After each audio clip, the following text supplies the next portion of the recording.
1804 Glória, Rio de Janeiro. Este é o endereço da nossa história. Nos próximos minutos, vamos viajar pelas memórias de uma emissora que marcou época. Sejam bem-vindos ao edifício que foi a casa da família Manchete.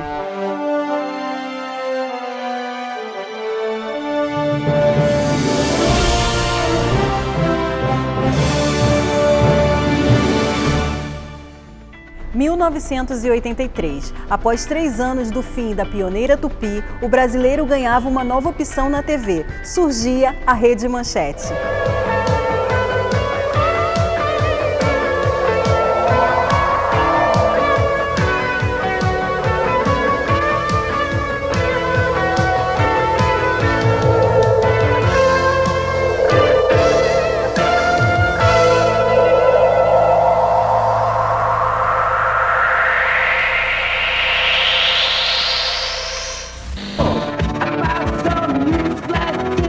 Domingo, 5 de junho de 1983.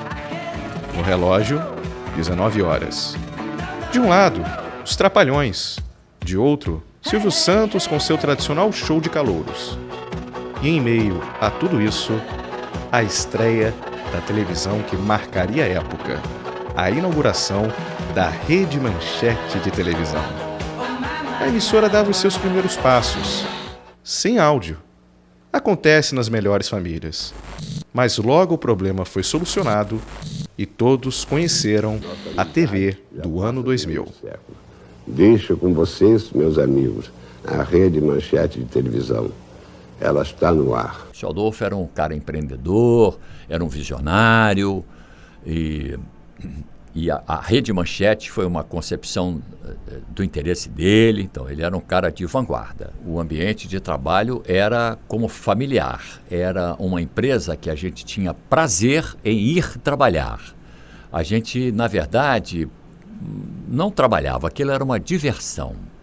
Era uma diversão com pauta. Manchete era uma família. A gente, entre nós nos colocávamos como uma família, porque todo mundo se ajudava, todo mundo, sabe... Porque a gente queria fazer uma TV diferente. E nós fizemos uma TV diferente. A TV Manchete seria, naquela época, o que é uma TV fechada hoje. Naquela época, as TVs todas, elas tinham um caminho mais ou menos pré-determinado. Tem que ser assim. E a Manchete simplesmente não cumpriu isso. E aí ela se tornou a diferença. Porque ela chegou com uma proposta completamente nova. Uma televisão diferente, moderna. Ela inovou no cenário de jornal, inovou nas novelas. Ela foi uma empresa, uma emissora, uma rede que trabalhou em cima da inovação, que era o propósito deles, o grande objetivo deles. Estamos em estéreo. Já falava a linguagem de TV a cabo naquela época, com programas, com ideias, com coisas audaciosas, sabe? Com séries audaciosas. Tudo que você vê hoje em dia, se você volta no tempo, você entende que a Manchete já fazia aquilo. A seguir, um programa de primeira classe. Toda a classe e elegância da programação da Rede Manchete também estavam presentes na sede da emissora, que possuía muitas obras de arte e contava com um museu. Adolfo Bloch, o pai dessa família, era um homem ligado à cultura e prezava pelo bom gosto e requinte. Havia um piano de cauda na portaria e muitas vezes vinha uma visita internacional. Seu Adolfo descia, olhava para mim, se eu estivesse lá embaixo, ou ascensorista, toca um baile para ele. E eu ia para o piano tocar bar, tocar Chopin, tocar sempre uma música clássica. E ele dizia, viu como meus funcionários são cultos. Tinha um assessorista também que tocava piano e era poliglota. Só na TV Manchete você vai ter um assessorista poliglota, pianista clássico. O seu Adolfo era uma pessoa que gostava muito da equipe toda da televisão e ele tinha orgulho dos profissionais. Ele sabia que ele tinha bons profissionais e que nós tínhamos muita credibilidade, que éramos queridos e tal. Então, quando ele tinha alguma personalidade, ele convidava alguns para almoçar no 10º andar, que era um restaurante da diretoria. O restaurante da Manchete era de primeira qualidade. nós jantávamos com suplá de prata, garçons de paletó branco, gravata preta. Era uma coisa de família mesmo, havia um amor pelas pessoas, um pelo outro, né? Uma amizade muito forte. Aí é o que todo mundo diz, era família Manchete. Então, se você me perguntar o porquê disso, eu arriscaria um palpite. A gente tinha muita liberdade para trabalhar. Liberdade no sentido de poder criar. Você tinha uma ideia, por mais maluca que fosse, e eles te davam abertura para tentar fazer isso. Vamos fazer muito esforço para dar ao Brasil um ganho de televisão. Eu tenho certeza que eu faço isso. No sobe e desce pelos muitos andares do edifício Manchete, tudo podia acontecer. E os elevadores eram personagens importantes de muitas histórias inusitadas. Ah, se eles falassem. O condutor do elevador, que a gente chamava assim, né? Era o Sr. Pinto. Um dia, estou entrando no elevador com o Carlos Bianchini e não vou dizer o nome, uma editora, repórter conhecida, né? Aí para subir e o Bianchini com aquele vozeirão, seu Pinto, sobe. E ele, claro. E a nossa amiga editora, repórter, falou, bom, eu vou embora porque esse troço não vai sair do lugar. Vou subir de escada. O elevador parado no 10º andar, uma fila de funcionários querendo subir, né? E o elevador não descia. Cadê o elevador? Cadê o elevador? Seu Adolfo estava indo para casa. Então, quando ele chegava no térreo, dava de cara com aquela fila descomunal de funcionários tentando subir, e a gente não podia subir porque era ele que estava prendendo o elevador. Ele falava assim, sai da fila que vocês estão enfeiando o meu prédio. Um dia um bailarino entrou no elevador e, por coincidência, os azares da vida, o seu Adolfo estava no elevador, mas ele não conhecia seu Adolfo. E seu Adolfo olhou e disse assim, onde é que você vai com esse sanduíche? O bailarino estava com uma baguete enorme e começou a comer a baguete no elevador. Aí o seu Adolfo disse, você não pode comer no elevador. Aí ele virou e disse assim, claro que eu posso. O sanduíche é meu, eu comprei com o meu dinheiro, eu como onde eu quiser. Ele virou, não vai comer, porque a televisão é minha, o elevador é meu, você vai sair daqui agora, você está demitido. Seu Adolfo criou uma televisão inovadora. No jornalismo, toda a tradição e o prestígio que Adolfo Bloch possuía no mercado editorial foram impressas na tela da TV. A Manchete tinha uma coisa que nos dava muita segurança. Falem tudo. Não tem essa de proibir. É notícia? Então, vamos falar. Tudo era feito com tanta qualidade que a gente andava na rua com orgulho. Se a gente pudesse, a gente andava com um crachá pendurado para dizer, eu sou da Manchete. E ela tinha uma pluralidade de opiniões no próprio jornal. Era muito normal entrar um comentarista mais para a esquerda, e daí a pouco entrava um que era mais para a direita. Isso reforçava essa credibilidade da Manchete, porque ela dava espaço para os dois lados ao mesmo tempo. Era Bianchini, eu, Iris Lettieri, Cláudia Ribeiro, tomara que eu não esqueça ninguém, Murilo Melo Filho, Paulo Stein, grande Paulo Stein do esporte, Márcio Guedes, era um timaço, gente pra burro. O jornal tinha quase 2 horas de duração, né? E o Luiz Santoro, Roberto Maia, um time inesquecível. Por que levar o nosso Ayrton Senna? Os fatos mais importantes do Brasil e do mundo ganharam coberturas com o selo de qualidade do jornalismo Manchete. O presidente eleito Tancredo Neves foi acometido de uma diverticulite e foi para o hospital. Maiores notícias você vai ver no Jornal da Manchete, 2ª edição. E quando nós entramos, foi uma gritaria na redação, porque nós entramos antes da Globo. Que a gente gostava dessa disputa, era legal, entendeu? Eu acho que me marcou muito foi a votação da emenda das diretas. A Manchete tinha se preparado para transmitir a votação, ao vivo. E a ditadura proibiu. Então, a gente teve a ideia de fazer o seguinte, a gente gravava dentro da emissora e ia depois fazer um programa e colocar aquele programa assim que terminasse a votação. Só que eu não vou dizer o nome de um determinado colunista que continua ainda na ativa. Ele contou ao Figueiredo, ao general Figueiredo, mais ou menos o que tinha no programa. E o Figueiredo ligou para Adolfo Bloch e proibiu o programa de rua. Cheguei no plantão normal para trabalhar, aí ele, Marquinhos, vai viajar. Como é que é? Não, vocês estão indo para Paraty agora, tua equipe está indo para Paraty agora. Eu fiquei 15 dias em Paraty, acompanhando as buscas do corpo do Ulisses Guimarães, quando caiu o helicóptero. Réveillon, passagem de, se eu não me engano, 88 para 89. O jornal acabaria por volta de 9h30, 10 horas da noite, e a partir dali estávamos dispensados. Acontece que afundou o Batons, que nós acompanhamos o resgate dos corpos durante toda a noite de Réveillon. Foi o Réveillon mais triste da minha vida. Foi muito difícil. Jornal da Manchete, fazendo história no telejornalismo. A Manchete também marcou presença no esporte. Quem viu a Copa na Manchete passou por todas essas emoções. Diversas modalidades tiveram espaço na programação e até campeonato de sinuca a emissora transmitiu. Televisão ao vivo, você sabe, tudo pode acontecer. Entre uma notícia e outra, a equipe de jornalismo da Manchete passava pelas mais variadas situações. Quando eu estava no 8º mês de gravidez, no dia 17 de junho de 1988, eu cheguei na Manchete e eu estava com muita dor nas costas. Aí eu cheguei na maquiagem e falei, eu estou esquisita, eu não sei se é a coluna, se é o peso da barriga, o que é.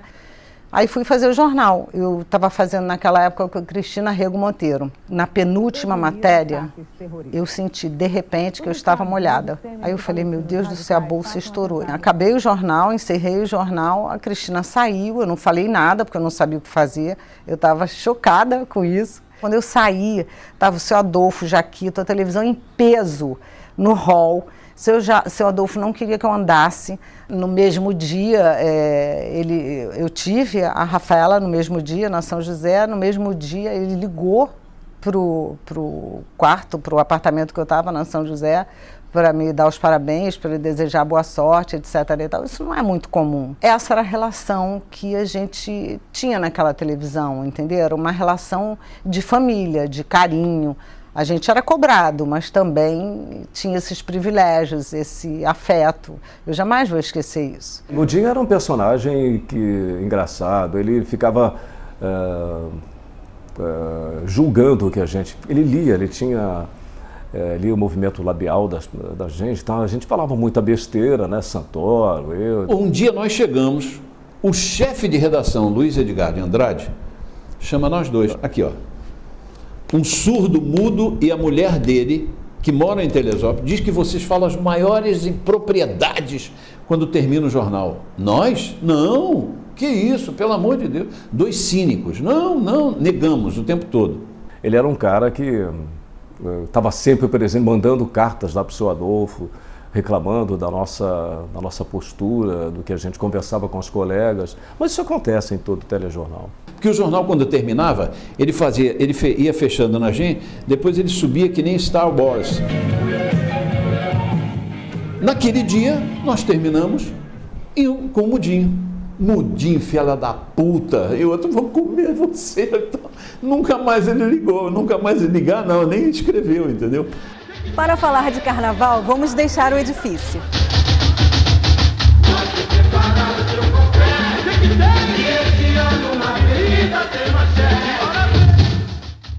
Porque na hora da folia, a equipe vestia a camisa. Com câmera e microfone na mão e muito samba no pé, o carnaval acontecia e virava manchete.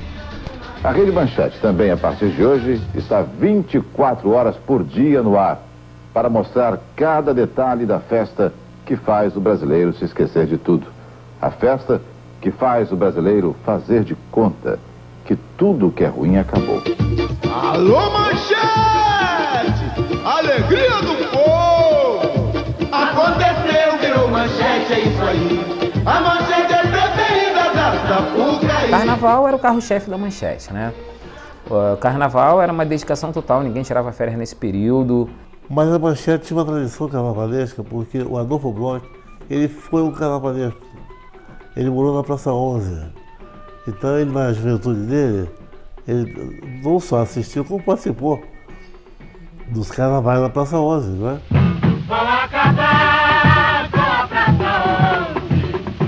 Por isso que eu digo que a Manchete tinha um olho especial, uma visão especial sobre o carnaval, a partir das lembranças e do entusiasmo do Adolfo Bloch pelo carnaval. Existia um planejamento de montagem da avenida, não só da avenida, em todos os outros pontos que a Manchete cobria o carnaval. Só que a qualidade profissional era tanta e essa questão da união das pessoas, dessa questão família, você montava o carnaval até com uma certa facilidade. No final do desfile, tinha o bloco da Manchete. Nós, funcionários da TV Manchete, fechávamos o desfile na Marquês de Sapucaí. E o povo carioca esperava que nós encerrássemos a transmissão com o nosso desfile e nós éramos aplaudidos por todos. Depois de você trabalhar na transmissão, colocar aquele volume todo no ar e depois você vir participando com um bloco, aquilo foi demais. Aquilo foi um momento sui generis. Amigo, obrigado. O Carnaval da Manchete não se restringiu à avenida. Os desfiles de fantasias e os bailes mais agitados do Brasil também eram transmitidos. Tinha bailes mais calmos, bailes mais agitados, por exemplo, o Vermelho e Preto saiu até tiro. Baile Vermelho e Preto, direto do Scala, ao vivo. O baile mais família foi o Gala Gay, porque, assim, quem é que vai no Gala Gay? Um baile transmitido que você tinha câmera desde a entrada até lá dentro. E as drag queens, né? Iam os turistas e velhinhos e velhinhas para se divertir. Então o baile mais careta foi o Gala Gay. Eu apresentei vários desfiles de carnaval no Glória. Vamos agora ao sexto concorrente neste carnaval campeão da Rede Manchete com 200 horas no ar. E era muito interessante quando aconteciam as brigas. Era maravilhoso, porque a gente tentava mostrar o lado bom, mas quando elas vazavam, davam muita audiência. Quem foi criança nos anos 80 ou 90 provavelmente acompanhou a programação infantil da Manchete. Aqui, a garotada também tinha espaço garantido. Logo em seu segundo dia de transmissões, a Manchete lançava o Clube da Criança e o comando ficava por conta de Maria da Graça Meneghel, a Xuxa. Se você tá afim que eu ligue pra você, não esqueça de botar o seu telefone na cartinha também. Além de ficar mais fácil para você ganhar o seu brinquedo, eu posso ligar pra você. E aí você fala comigo, se você tiver afim, é claro. Também passaram pelo Clube da Criança Mila Christie, Patti Beijo, Debbie Lagranha e, claro, a menina dos olhos do seu Adolfo, Angélica. Boa tarde! Ótima tarde! Eu, Cláudia Fonseca, Márcia Ítalo, fomos assumir o programa Clube da Criança com a Angélica. A Angélica tinha 13 anos de idade, uma graça de menina. Falei, quem é Angélica? Eu nunca tinha ouvido falar. Angélica é aquela menina que quando se despede fala bye, que bye, bye, bye, bye. Eu jamais tinha ouvido falar em Angélica. Então, pra você, o Jaspion, bye, que bye, bye, bye, bye. O aniversário de 15 anos dela foi sensacional.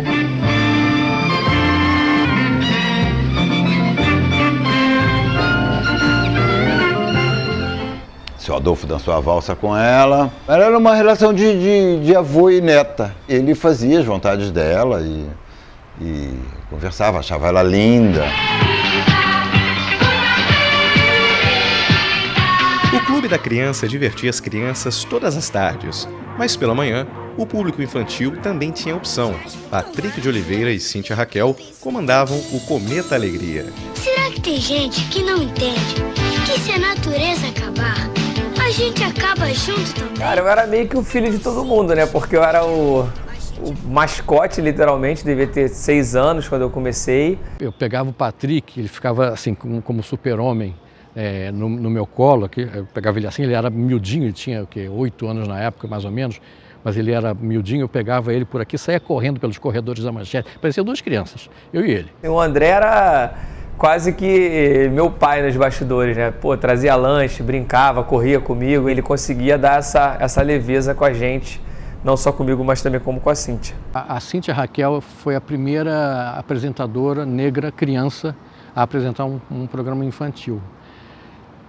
Foi muito bem visto na época, né? Claro que o racismo no Brasil sempre existiu, enfim, algumas pessoas reclamavam, mas a grande maioria viu com bons olhos. Como é que as pessoas não se tocam? Ai, droga, eu prefiro ver é mais Jaspion. Quem também fazia sucesso entre a garotada eram os desenhos japoneses. Entre eles estavam, inesquecivelmente, os Cavaleiros do Zodíaco. O Cavaleiro do Zodíaco, ele não chega de forma planejada. E eu sou chamado para uma reunião de programação. E disseram para mim: Eduardo, senta, assiste esse produto e diz pra gente o que você acha. Sentei e foi um promo de 15 minutos, com sangue, luta, gente ferida, corta pulso, fura peito, tira coração, tira olho. Não tinha uma história. Eu tinha que ver um episódio inteiro. Eu não podia dar meu parecer por aquilo que eu estava vendo. E não deu outra, uma semana depois, estava na minha mesa, na minha sala, 5 episódios. E assistindo aquilo ali, deu para entender que não tinha nada a ver com aquela coisa horrorosa que eu tinha visto. Era real, tinha luta, tinha batalha, tinha sangue, tinha tudo, mas era dentro de um contexto de amizade, era dentro de um contexto de lutas épicas, de signos, de tudo que tem muito apelo, né, pro povo, para as pessoas. Me dê sua força, Pegasus! Meteoro de Pegasus! Além dos Cavaleiros, a Manchete exibiu outros animes em sua programação, entre eles Sailor Moon, Churato, Super Campeões e também Yu Yu Hakusho, que causou uma polêmica interna na Rede Manchete. E eu recebo um telefonema da superintendente, então era uma quarta-feira, e ela diz o seguinte: a partir de amanhã vai preparando o desenho para sair do ar, porque eu não tenho como manter numa emissora de judeus uma suástica na cabeça de um personagem. Aí você, sua cabeça estoura, você fala: peraí, não tem suástica o desenho. Aí você fala: puxa vida, é o tal do Kazemaru, um personagem careca que tinha uma cruz hindu na testa. Assim, qual seria a providência? A dela tirar do ar. A minha foi tipo o seguinte: apagar a cruz hindu, literalmente, da testa do Kazemaru. O ano era 1990. A Manchete vivia o seu auge. O hábito do telespectador estava mudando. E à noite, ele trocava de canal para assistir o fenômeno Pantanal. A melhor novela da televisão brasileira. A gente viveu no Pantanal, a gente viveu o Pantanal intensamente. Então acho que juntou muita coisa bacana, a luz, o tempo da novela, o jeito dos atores fazer, a direção, não sei o quê, e virou um fenômeno. Não eram só as metrópoles que tinham espaço na televisão brasileira. O interior, a vida rural também tinha. A gente sabia que estava fazendo uma coisa muito diferente, muito diferente de tudo que já tinha sido feito. Tinha uma respiração a novela, a gente podia contemplar, né? A gente podia contemplar inclusive as palavras, a gente podia contemplar cada take que a câmera mostrava era um motivo de contemplação, né? O Jair Bom Jardim, ele imprimiu um olhar novo na televisão. Ele trabalhou de outra maneira, ele valorizava o close, ele quebrou alguns padrões do chamado padrão global. E isso criou para a Manchete uma linguagem própria, né? Então, na época do Pantanal, a gente torcia para chegar o dia seguinte para a gente poder ver o Ibope, né? Comparar o Ibope da Manchete com a Globo. E todos os dias praticamente a gente ganhava, então era uma festa, todo mundo ficava feliz. Eu acho que no dia do aniversário da Globo, a Globo botou do Brian De Palma, Os Intocáveis. Quinta, dia 26, no aniversário da Rede Globo, cinema especial Os Intocáveis, o filme. E a gente ganhou mesmo assim. Eu tinha uma participação grande nessa história, no sentido de que existia uma briga por audiência entre a TV Globo e a TV Manchete. A TV Globo aumentava o tamanho do capítulo da novela. E quem pagava o pato era eu. Porque eu não podia sair do ar, tirar o Jornal da Manchete do ar, enquanto a novela da TV Globo não acabasse. Porque senão prejudicava a audiência do Pantanal. E muitas vezes o Jornal da Manchete durou 2 horas. Até a Globo desistir e tirar a novela do ar. E essas alturas do campeonato, era só matéria fria, eu não tinha mais nada para colocar no ar. Aí quando a Globo saía, a Manchete entrava com o Pantanal e arrebentava. Bom, a seguir você assiste a mais um capítulo da novela sucesso da televisão brasileira, Pantanal. E o Jornal da Manchete volta na segunda-feira. Uma boa noite. Boa noite para você. E uma coisa que eu fazia muito à noite, aí caía à noite mesmo, era o Cláudio Marzo. Amo o Cláudio. Meu paisaço.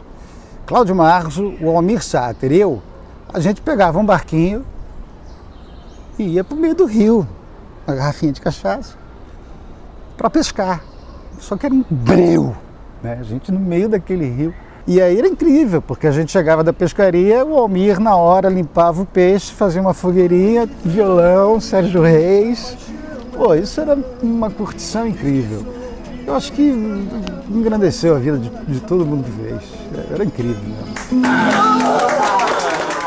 Mas não foi só de Pantanal que viveu a Manchete. Novelas como Dona Beija, Cananga do Japão, a história de Ana Raio e Zé Trovão, Tocaia Grande, Chica da Silva e Mandacaru também deixaram suas marcas na teledramaturgia brasileira.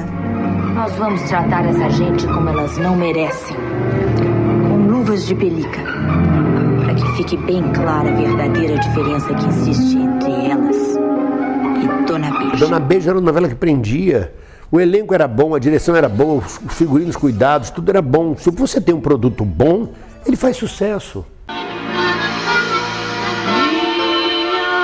Cananga é, até hoje, a novela mais bonita que eu já participei. Que era uma novela que se passava na Praça 11. Eu acho que é muito importante na história da cidade, porque se tem documentado, né? Ficou documentado esse pedaço do Rio de Janeiro tão especial, tão particular e tão importante. Né?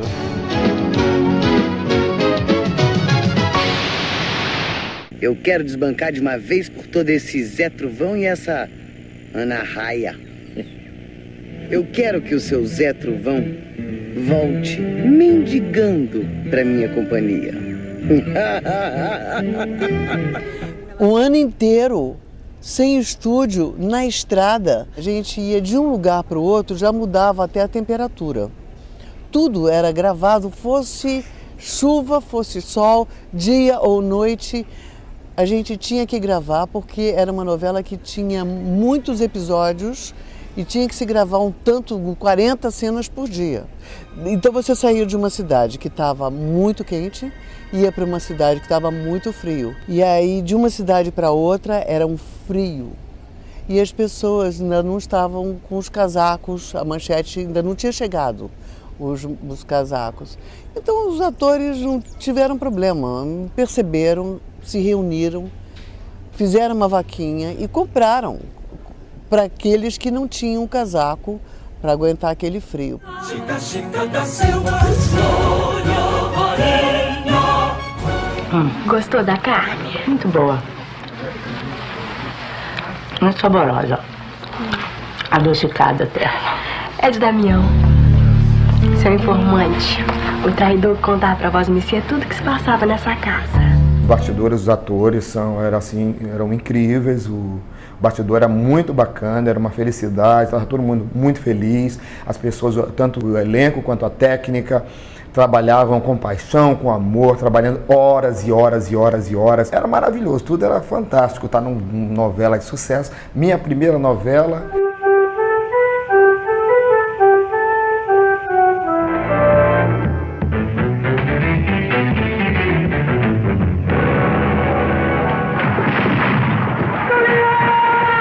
Foi muito bom trabalhar na Manchete. Eu guardo boas lembranças, até porque um dos grandes sucessos da minha vida eu fiz na Manchete, que foi Mandacaru.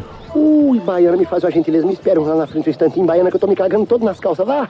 Diabo de homem cagão, vai sujar os malta é tudo. Ui, Baiana, Ave Maria, se não fosse pela Baiana, a essa altura eu já tinha virado pasto de urubu. Zé Bedeu, eu tive um prazer imenso de fazer Zé Bedeu, eu me distraía profundamente com o Zé Bedeu. Mas como eu ria, como eu me divertia, topava qualquer negócio, eu gravava de madrugada. Atenção, senhores pais, terminou o horário permitido para menores de 12 anos. Sempre ousadas, as novelas da Manchete contavam com diversas cenas de nudez, usando e abusando da sensualidade em suas produções. É constrangedor. Para mim foi constrangedor. Querendo ou não, era constrangedor fazer isto. Imagina que tinha tapa-sexo. Naquela época a gente nem pensava que tinha que levar tapa-sexo, menina. Imagina, ninguém tinha esse cuidado, não. E eu ficava assim constrangido, né? Tímido, né? Mas como começaram a vir muitas cenas, eu comecei a relaxar e tirar partido daquilo. Mas não é fácil não, cara. Não é natural. Você chegar num lugar que tem 40 pessoas, 30 pessoas e vamos ficar pelado aí. Enfim. Mas a garotada toda quer pagar peitinho na televisão, quer ver peitinho na televisão. Tá? Seu Adolfo era muito presente na empresa. Seu modo de ser gerava muitas histórias. Era uma figura folclórica, como bem definem os membros dessa família. Seu Adolfo trazia 2 cachorros, Manchete e Manchetinha. Tanto Manchete como Manchetinha usavam um crachá, com seus nomes, símbolo da emissora. Se ele pegasse um de nós sem crachá, ele falava: tá vendo a Manchete e a Manchetinha? Apontava para os cachorros. Elas estão de crachá. Cadê o crachá de vocês? Era um tal de abrir mochila pra gente catar o crachá e pendurar. Tá aqui, seu Adolfo, tá aqui. Toda vez que ele encontrava comigo no corredor, ele ia abrir os braços e dizia: meu filho, eu gosto... Ele falava chorando, né? Daí ele falava: meu filho, eu gosto muito de você. Você é a cara da Manchete. Aí ele parava e falava assim: mas que jornal mesmo que você faz? E estava eu e o coordenador tomando refrigerante lá embaixo na cantina, no subsolo. O seu Adolfo está manobrando o carro, o motorista está manobrando o carro e o seu Adolfo só olhando pra gente, assim. Aí eu comentei com meu amigo, assim, o João, falei: João, o seu Adolfo está olhando muito pra gente, cara. É lá, ele não tira o olho da gente. Aí ele manobrou, estacionou. Quando estacionou, o motorista abriu a porta e ele desceu, ele veio na nossa direção, já veio assim para perto de mim, eu com a minha garrafa na mão assim. Ele chegou e falou assim: meu filho, não bebe na garrafa não, que isso é feio, isso é para botequim. Pô, eu tremendo ali assim, né? Eu fui pedir um copo ao Jorge, que era o rapaz que servia na cantina. Eu falei: Jorge, me vê um copo, por favor. Aí o Jorge não me deu atenção porque estava tarifado com outras coisas. Aí o seu Adolfo deu um grito: me dá um copo aqui, porra! Aí o Jorge foi, deu um copo, falou pro Jorge assim: olha, não quero ninguém bebendo em copo, em garrafa, só no copo. Aí o Jorge falou com ele assim: não, mas a gente dá copo, mas eles não aceitam. Não interessa, eu só quero bebendo no copo. E foi embora. O Costinha tinha um programa há um ano na Manchete, um programa de humor. Um dia ele encontrou com o Costinha na porta e falou assim: seu Costa, quando é que vai nos dar o prazer de trabalhar conosco aqui na televisão? Então, era uma figura, o velho Adolfo Bloch era uma figura maravilhosa. Ele era um ser humano riquíssimo, fantástico, maravilhoso. Um homem que acreditava na força do trabalho e do otimismo. Tinha um orgulho em ajudar na construção de um Brasil grande. Mas em 19 de novembro de 1995, sua trajetória chegou ao fim. Falecia Adolfo Bloch. Só tristeza e uma saudade difícil de suportar. Saudade que chega a doer. Obrigado por tudo, Sr. Adolfo. E o programa desta noite é mais do que nunca dedicado ao senhor. Descanse em paz. Adolfo Bloch. Da morte do seu Adolfo, eu lembro que esse dia foi muito triste lá na TV. Foi triste, mais geral mesmo, desde a parte da gráfica até a parte da TV, com os radialistas. E foi muito triste para mim, agora pessoalmente eu me falando, eu lembro muito bem assim que o corpo do seu Adolfo foi velado lá no hall do primeiro andar. E chovia muito nesse dia, até que o carro do corpo de bombeiro estacionou na porta da TV, o caminhão. Aquela tempestade assim, o caixão dele sozinho ali, com 3 bombeiros lá em cima do caixão, do caminhão, e foi embora assim. Essa é o que eu lembro disso aí, do enterro dele. A minha primeira lembrança do seu Adolfo eu era uma criança judia, de uma família judia que não sabia falar português. Então ele deu casa, deu comida, deu estudo para todos nós. Ele compreendia bem o que era ser um sobrevivente. Ele viveu na carne o preconceito religioso por ser um estrangeiro.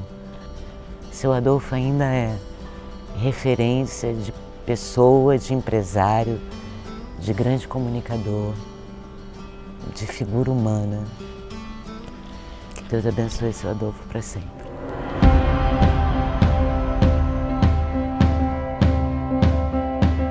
Com a morte de seu Adolfo, a empresa já não era mais a mesma. O que vemos a partir de agora são cenas dos últimos capítulos da Manchete.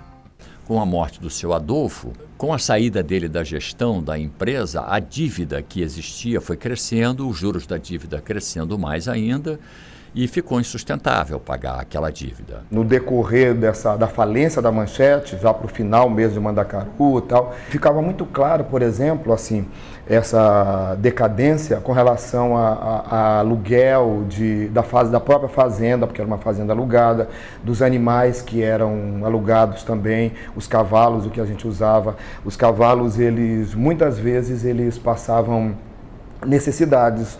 Ele não se preocupava em dar água para os cavalos, em dar comida para os cavalos. Então, os cavalos, eles trabalhavam, coitados, precariamente. As condições eram precárias, por falta de dinheiro, por falta de organização. A última tentativa da Manchete de emplacar um programa que fizesse uma virada, desse uma virada nos problemas que a Manchete estava tendo de dinheiro, foi a novela Brida, baseada no livro do Paulo Coelho. Perguntas não vão lhe mostrar. Brida foi uma novela com atores globais e tal. Foi uma aposta da Manchete para sair de uma crise financeira que ela estava passando. Ocorre que isso não aconteceu. Então, eles tinham que cortar Brida, tinha que acabar com a novela, porque não havia mais dinheiro para prosseguir. Então, o autor da novela fez o destino de cada personagem e esse destino foi passado para o departamento de promoção compor o final de cada personagem. E tinha que ser narrado pelo locutor, e o locutor escolhido fui eu. Ninguém pode fugir do seu destino. Todos os personagens caminharam na direção do seu. Mariano era a parte que libertaria Brida para o amor e que traria um novo sentido para a sua vida. Com a emissora atravessando uma terrível crise, Brida foi encerrada abruptamente. No mesmo horário, entrava no ar a reprise do sucesso Pantanal. O tempo passava, a dívida aumentava, salários atrasavam. Funcionários em greve usaram o sinal da emissora para protestar. No ar, uma programação sucateada. A Manchete agonizava. Em maio de 1999, a emissora perdeu sua identidade.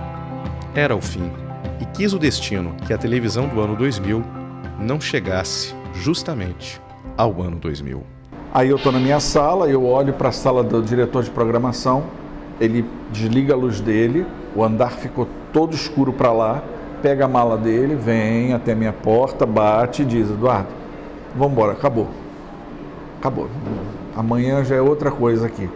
Então, quando eu pego a minha mala, me levanto também e apago a divisão de cinema, o corredor ficou todo escuro. Então, eu costumo dizer, eu literalmente fui o último a sair, apaguei a luz da Rede Manchete. Eu ia trabalhar todos os dias e nesse dia não... Cheguei lá, não tinha mais. Olha, acabou, a televisão foi lá para a Cidade Nova, para o Teleporto. A TV foi para lá agora, a Manchete está lá agora e vai mudar de nome, vai ser Rede TV. O que vimos até aqui foi fruto de um sonho de oferecer ao público brasileiro o melhor, seja na mídia impressa ou na mídia eletrônica. Infelizmente, nem tudo deu certo nessa caminhada, mas com muita criatividade, ousadia e inovação, eles fizeram história. Tudo isso aconteceu e virou eternamente Manchete. A Manchete realmente era uma família, nossa. Nós, lá dentro, chamavam aquilo, não chamavam de Manchete, chamavam aquilo de Manchete. Porque aquela empresa era uma mãe para os funcionários. A Manchete tem esse título com muita propriedade. Eu morro de saudade. O ambiente da Manchete eu nunca encontrei em outra TV. A casa que eu amo até hoje, com muita saudade e muito carinho e muito respeito. Posso dizer a verdade? Até hoje eu sonho que estou fazendo alguns programas na Manchete. A Manchete provou que a Globo pode ser batida. É só realizar uma televisão de qualidade. E a Manchete provou que essa qualidade existe e pode ser praticada. Ficou um alerta para as outras televisões. É possível. E eu gostaria de deixar um agradecimento em hebraico para seu Adolfo. É uma frase que diz: Mazal Tov, bênção que cai do céu. Então, seu Adolfo Bloch, onde quer que o senhor esteja, Mazal Tov.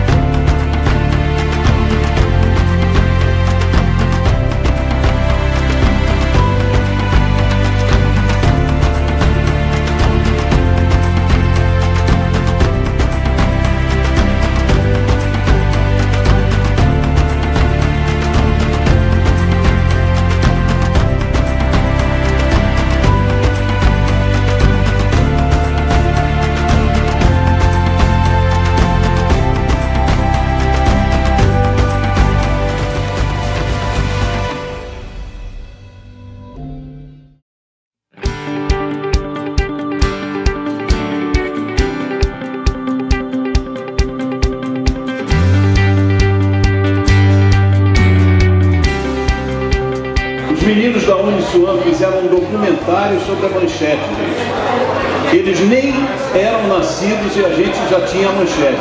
Então eles fizeram um documentário maravilhoso que nós vamos mostrar aqui agora.